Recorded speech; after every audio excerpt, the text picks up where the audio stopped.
Google waxaa lagu ganaaxay $7 milyan 5 sano kadib markii ay urursatay macluumaad dad u gaar ah sida iimaylo iyo taariikh website-yo kuwaas oo ay ka qaadatay shabakado guryaha yaal oo aan fiilooyin lahayn.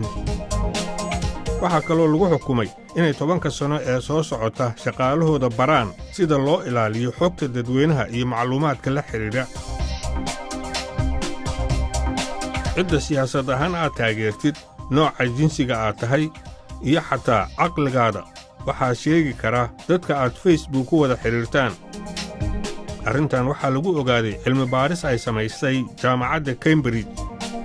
xaqiiqadani waxay dhiilo ku abuurtay dadka u ololeeya xuquuqda gaarka ah ee dadweynaha oo ka cabsi qaba inay dhici karto in cilmi baaristan looga faa'iidaysto ganacsi ahaan.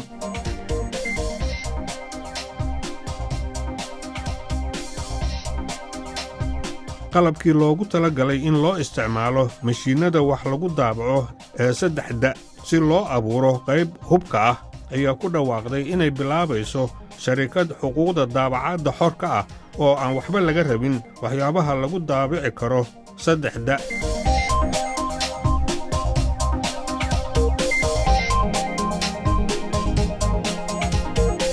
Microsoft waxay ooda ka qaaday qalab cusub oo leh afgarad cusub oo loogu talagalay in ciyaaraha lagu dheelo laguna magacaabo Kinect.